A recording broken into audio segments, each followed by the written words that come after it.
그럼에도 불구하고 노후의 행복을 위해서라면 취미 활동 등을 통한 이 상태를 자주 느끼는 것이 행복의 주요 요소라는 건 이제 알게 되셨을 겁니다. 은퇴를 앞두거나 은퇴를 이미 하신 분들의 큰 고민 중 하나는 일을 그만둔 후에 남는 이 여유 시간에 어떻게 이 시간을 보람차게 보내는지에 대한 고민이실 거예요. 저희 아버지는 60대 중후반으로 건강이 악화되시면서 일을 멈춘 상태이신데요. 그리고 나서 생기는 이 여유 시간을 어떻게 보내야 할지 잘 모르겠다고 하시더라고요.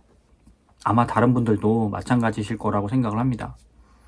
하루 종일 TV만 보는 것도 하루 이틀이지 너무 지겹다고 하시더라고요. 그래서 집에서 소일거리라도 좀 찾아다니고 건강이 허락하는 한 여러 가지 활동을 하고 싶어 하셨는데요. 아무 활동도 하지 않으시니까 굉장히 우울하다고까지 말씀을 하시더라고요. 그래서 저는 오늘 이 영상을 만들게 되었는데요. 저희 아버지와 같이 건강이 그렇게 좋지 않으시더라도 할 수 있는 취미 활동과 게다가 여기에서 돈을 좀 더 벌 수 있는 취미 활동, 그리고 신체 활동을 충분히 유지시켜 줄 수 있는 이 활동들을 오늘 소개시켜 드리고자 합니다. 오늘 영상을 끝까지 보시면 자신에게 맞는 취미 활동을 고를 때 어떤 기준으로 골라야 할지, 그리고 이 기준에 맞는 취미 활동이 어떤 게 있고 자신이 선호하는 취미 활동을 찾는 계기가 되실 거예요. 우선 노년에 즐길 수 있는 취미 활동을 왜 반드시 만들어야 할까요? 2040년에 65세 이상의 고령 인구 비율이 41%로 예측이 되고 있습니다. 2020년도엔 15.7%였고요. 지난 20년간 독거 노인의 비율이 2배가량 늘었습니다. 2010년대 대비해서 2018년대 80대 노인의 우울증 환자 증가율은 176.5%로 전 연령 대비 가장 높습니다. 노인 자살 시도율 역시 꾸준히 증가하고 있으며 우리나라의 65세 이상 노인 자살률은 인구 10만 명당 53.3명으로 OECD 회원국 중에 1위입니다. 나이가 들면 우울증의 위험 요소가 될 수 있는 사별, 신체 질병 등의 부정적인 사건이 증가하게 되어 우울증이 쉽게 노출되게 되는데요. 특히 신체적 질병으로 인해 신체 기능 상실은 우울증 정도와 비례하는 것으로 알려져 있습니다. 예를 들어 건강한 노인은 12%가량만이 우울증에 걸리는 반면 즉 관절염 중기의 노인은 22%, 말기는 68%가 우울증으로 고통받고 있는 것으로 나타났습니다.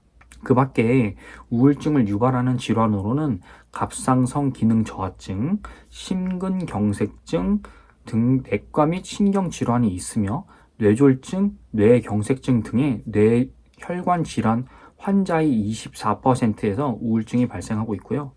특히 치매 환자의 50%에서 우울증이 발생하는 것으로 나타났습니다.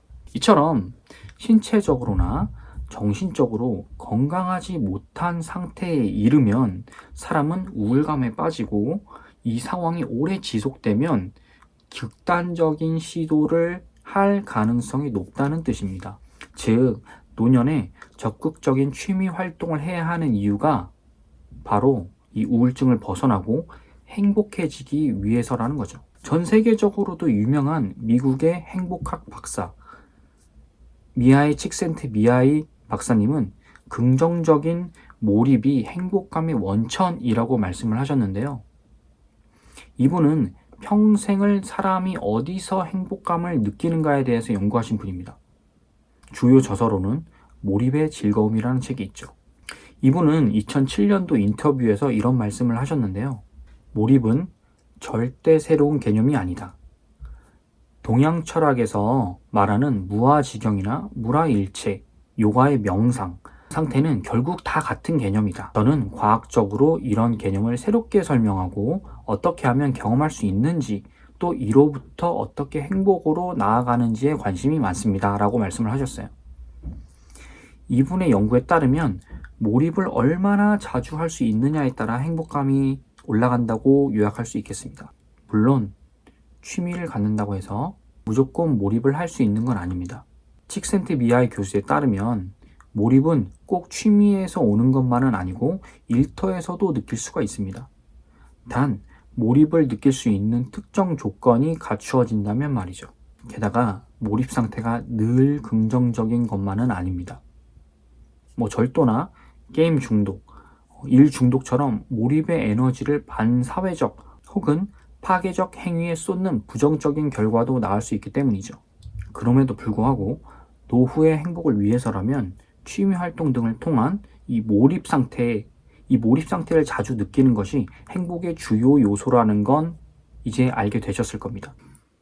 우선 여러 취미 활동 중에서 우리의 두뇌를 깨울 수 있는 취미부터 알아보도록 하죠.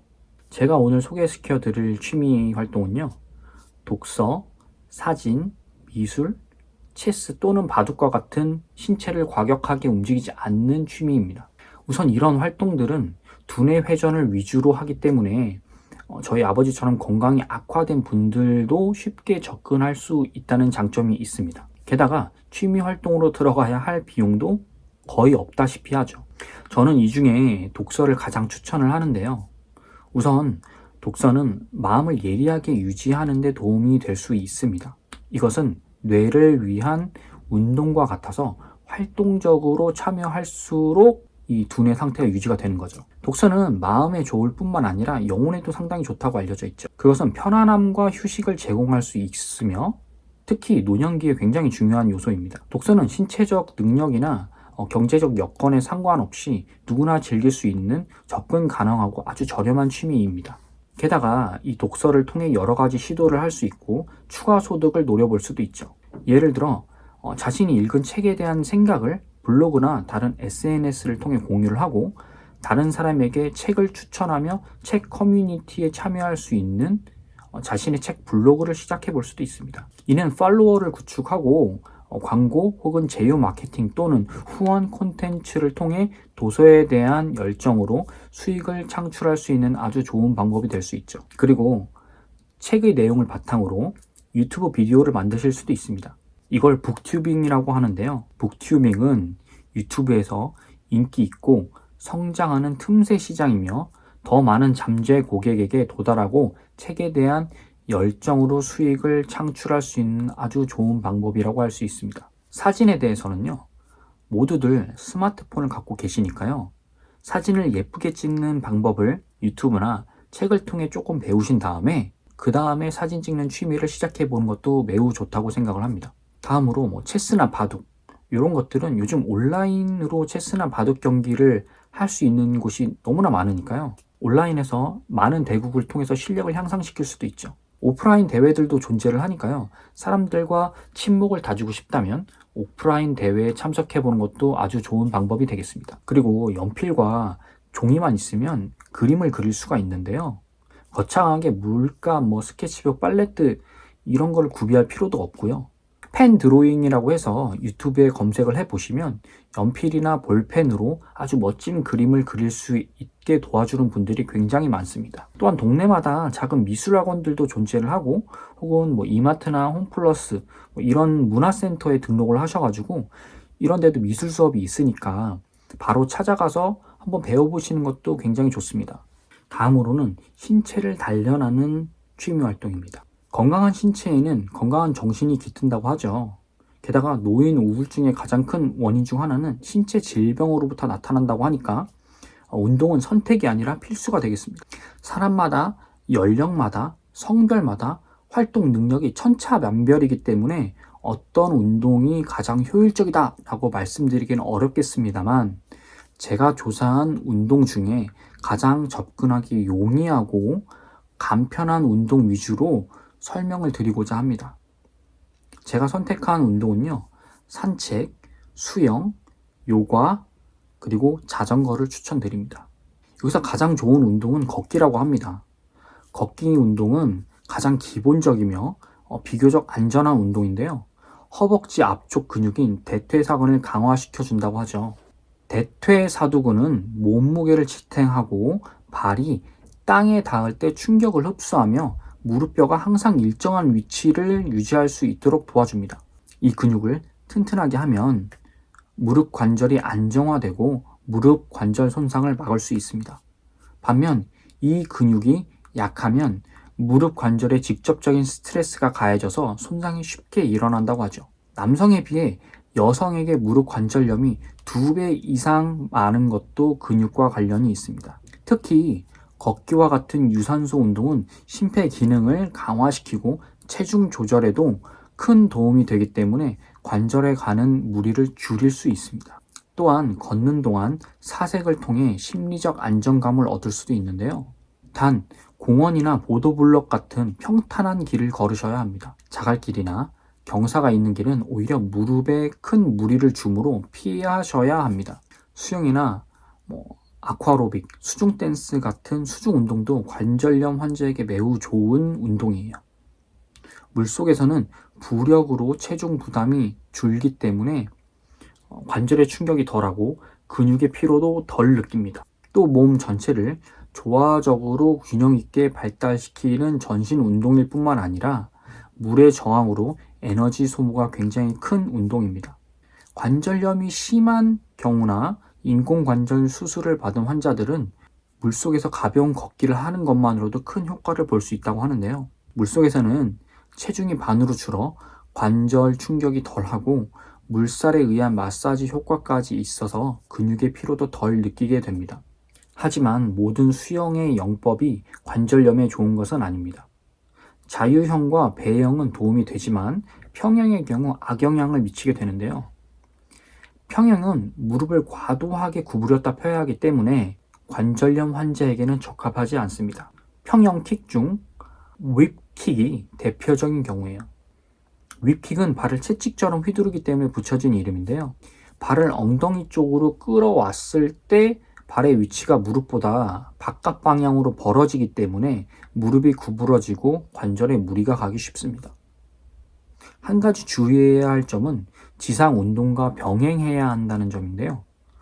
수중 운동만 오래 하다 보면 체중을 지탱하는 다리 근력이 중력의 영향을 받지 못해서 약해지기 때문입니다. 수중에서는 무력으로 인해 자유롭게 움직여도 물 밖에서는 근력이 약해져 무릎에 불안정성이 생길 수 있습니다. 자전거 타기도 관절을 튼튼하게 해주는 운동 중 하나인데요. 자전거 타기는 관절에 큰 충격을 주지 않고도 할 수 있는 운동이기 때문입니다. 시간과 장소에 큰 제약 없이 자유로이 즐길 수 있으며 관절 통증이 심해서 걷기 운동이 부담스러운 사람에게도 적합합니다.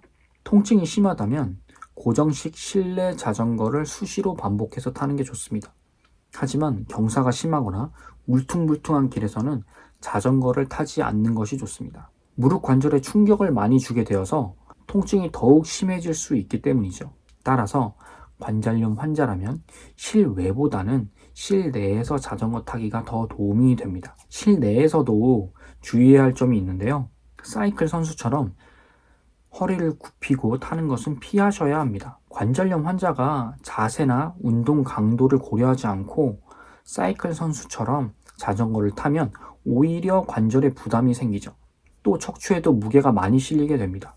무엇보다도 관절염 환자가 자전거를 탈 때는 주의해야 할 것은 안장의 높이입니다. 안장이 낮으면 무릎이 구부러지는 각도가 커지게 되고 쪼그리는 자세와 비슷해지게 됩니다. 쪼그린 상태처럼 무릎을 구부렸을 경우 관절에 전해지는 압력은 체중의 수십 배나 되게 됩니다. 자신에게 맞게 안장의 높이를 조절하는 법은 굉장히 간단하죠.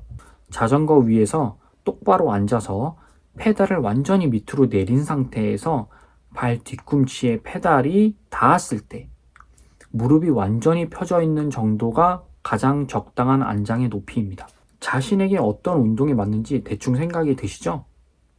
결정이 어렵다면 저는 우선 동네 어귀를 돌아다니시면서 산책부터 해보는 걸 추천드립니다. 가장 간편하면서도 바로 시작할 수 있는 운동이니까요. 오늘은 은퇴 후 취미 활동에 대해서 알아보았는데요. 우리 일상에서는 무수히 많은 취미 활동이 존재합니다. 제가 대표적인 몇 가지 취미 활동만 소개시켜 드렸지만 아직 그렇다 할 취미 활동이 없으신 분들이라면 오늘 영상을 다시 한번 살펴보시고요. 자신에게 어떤 취미 활동이 맞을까 생각해 보는 시간을 가져보는 것도 좋습니다. 노후에 건강한 취미 활동을 위해서 반드시 동반되어야 하는 것은 이를 뒷받침할 수 있는 경제적인 부분일 텐데요. 이전 영상들에서 연금 준비에 대해서 몇 차례 언급을 드렸습니다. 앞으로도 제가 공부한 연금 관련 내용이나 재테크 관련 내용을 계속 공유해 드릴 텐데요. 구독과 좋아요, 알람 설정은 저에게 큰 힘이 됩니다. 다음 영상에서 찾아뵙겠습니다. 오늘은 여기까지.